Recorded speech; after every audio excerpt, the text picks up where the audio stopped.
Europe is defined by the Alps, just as China is by the Qingling Mountains. 20,000 years ago, a colossal ice sheet twice the size of Jiangsu province froze the heart of Europe, burying Switzerland, northern Italy, southern Germany, and eastern France in ice. The land fell silent. The Ice Age had reached its peak. Millennia passed. As the glaciers retreated, the Alps emerged and quickly became the crown of Europe. A cradle of stunning landscapes, the Alps are often called the continent's central garden.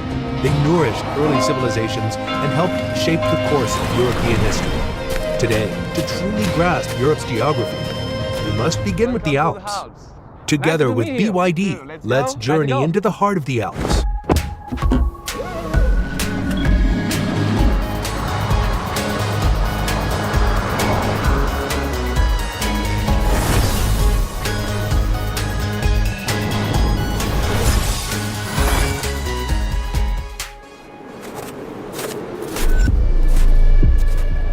Crossing this snowy plain, we're about to witness an iconic landmark of the Alps. A classic horn peak piercing the sky. This is the Matterhorn.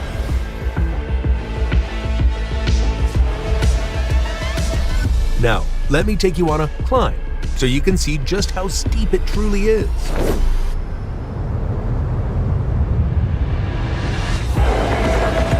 Its ridge is as thin as a blade, with slopes often steeper than 60 degrees, making footholds hard to find. Because of this, hundreds have lost their lives attempting to climb throughout history.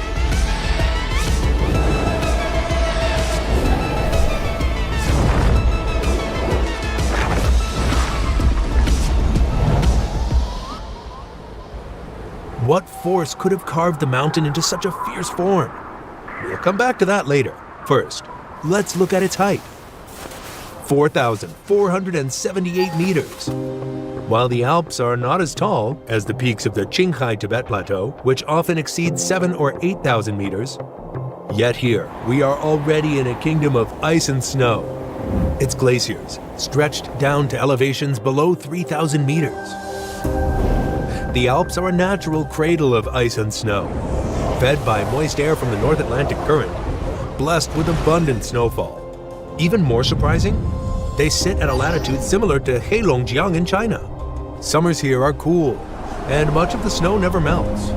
Over time, it has built up into over 1,200 modern glaciers, holding enough ice to fill 3 gorgeous reservoirs. 20,000 years ago, at the height of the Ice Age, the Alps held nearly 1,000 times more ice than today. 1,000 times? What does that mean? Here where I stand, ice and snow have already filled the valleys, flattening the land into a vast white plain.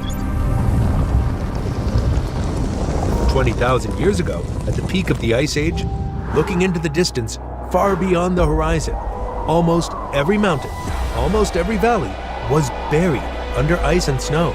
Filling even the Sichuan Basin in China would have been no challenge. Rome was not built in one day.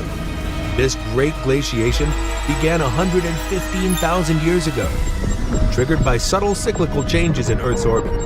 Less solar energy reached the northern hemisphere, global temperatures dropped, and the Ice Age descended. 20,000 years ago, at the peak of glaciation, the entire Alps were buried beneath a colossal ice sheet, up to 2,000 meters thick. Yeah, 2,000 meters! If such glaciers return, no skyscraper would survive. Major European cities, Geneva, Zurich, Innsbruck, would lie deep beneath the ice sheet. Munich, Milan, and Turin would find themselves on the glacier frontier.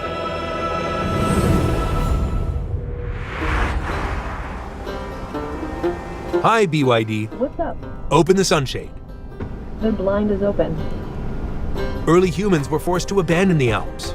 But what they didn't know was this.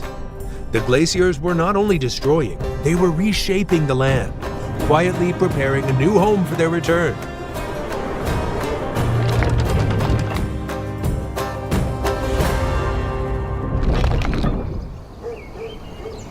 First, the ice sculpted a pastoral world. This is ricotta. Is it right? Yeah, it's perfect. Today I'm working as an apprentice. Potrebbe fare questo lavoro. Even today, this way of life endures across the Alps. Here, people live by herding sheep and cattle. In winter, cows and sheep rest quietly in their sheds, nestled deep in the valleys, safe from the howling storms. As summer returns and snow melts, they move to high pastures filled with lush alpine grass. Let's take to the skies and see just how breathtaking these valleys can be. And the force that carved them lies at their headwaters. Glaciers. 20,000 years ago, vast ice sheets spilled over the mountains, sending tongues of ice flowing down the weakest paths in the land. They carved relentlessly, slicing through the rock. Thus, glacier valleys were born. Their bottoms are wide and flat, while their sides rise steep and high, shaping a giant U in cross-section. When glacier terminus surged beyond the mountains, it was like a great dragon stretching its feet across the plains. 10,000 years ago, Earth's orbital tilt shifted once more. Sunlight returned in greater measure. Warmth swept back across the land, and the Ice Age came to an end. The valleys carved by glaciers filled with meltwater and rain, giving birth to stunning glacial lakes. Such a deep, brilliant blue reveals that this is no ordinary lake. At its deepest point, the lake plunges 425 meters. Its bed lies more than 200 meters below sea level, deep enough to stack 8 towers of Pisa one atop another. These sweeping basins were carved by the glacier dragons, tirelessly scratching at the earth with their tiny toes, or rather steadily carving it away. As the glaciers retreated, rivers, grasslands, and forests rushed in to fill the valleys. Wildlife flourished, and humans returned to the Alps, rebuilding their homes in a transformed world. The Alps became the natural water tower of Europe. From its icy heights, rivers began their long descent, feeding the Po and the Rhone, the Rhine and the Danube. Along their banks, Budapest, Vienna, Milan, Bern, Geneva, and other Europe's cultural gems emerged. As the glaciers carved out deep valleys, they opened hidden corridors within the heart of the Alps, pathways that would later shape the course of European history time and again.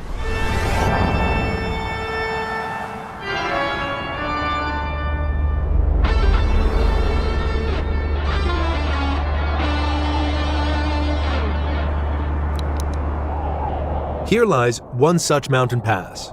In 1800, Napoleon led his army across this very pass.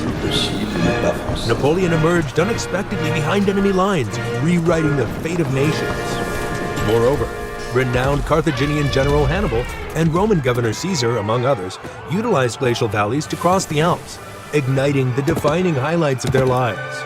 Millennia of changing glaciers and centuries of clashing armies would eventually mold the patchwork of nations and cultures that now cluster along the flanks of the Alps, one of Europe's richest tapestries of diversity.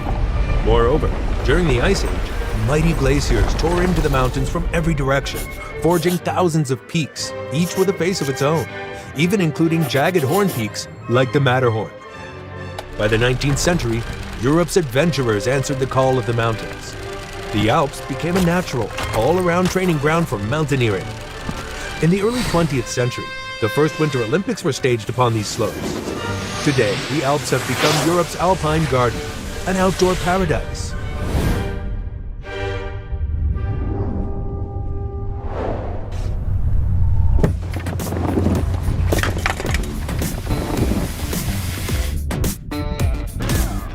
Today, my buddy Chu Yang and I Some fresh new young talent doing something. are racing each other up the Alps. Rock climbing showdown. Ready?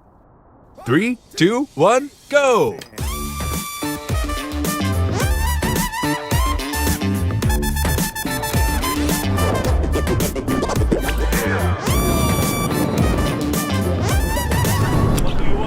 Anything? Anything? Yes.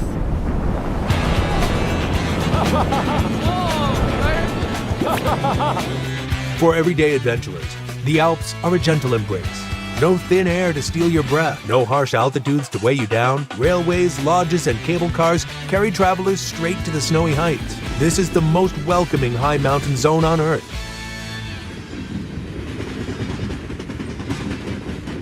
But even as humanity's footprint grows even larger, the Alps now teeter on the edge of survival. The glaciers are far more fragile than we ever dared imagine.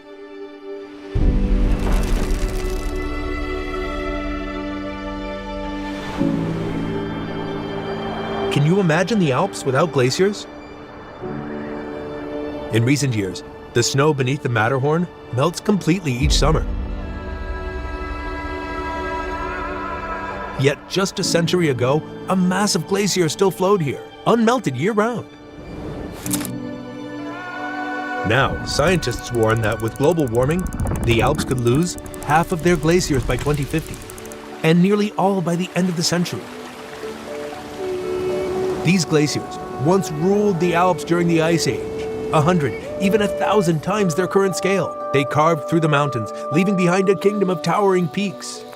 Then came Homo sapiens. In just 10,000 years, we built farms, raised herds, founded villages and cities, laid roads and railways. But from now, in just a few decades, we might say goodbye to the glaciers, one by one. In the years ahead, many snow-covered peaks will lose their crowns, no longer draped in white, but stripped to bare stone under the sun. In the years ahead, people may only be able to tell the next generation that there once was a glacier here, how magnificent and grand it was. In the years ahead, the sapphire lakes, the emerald rivers that ring the Alps will lose their glacial lifeblood.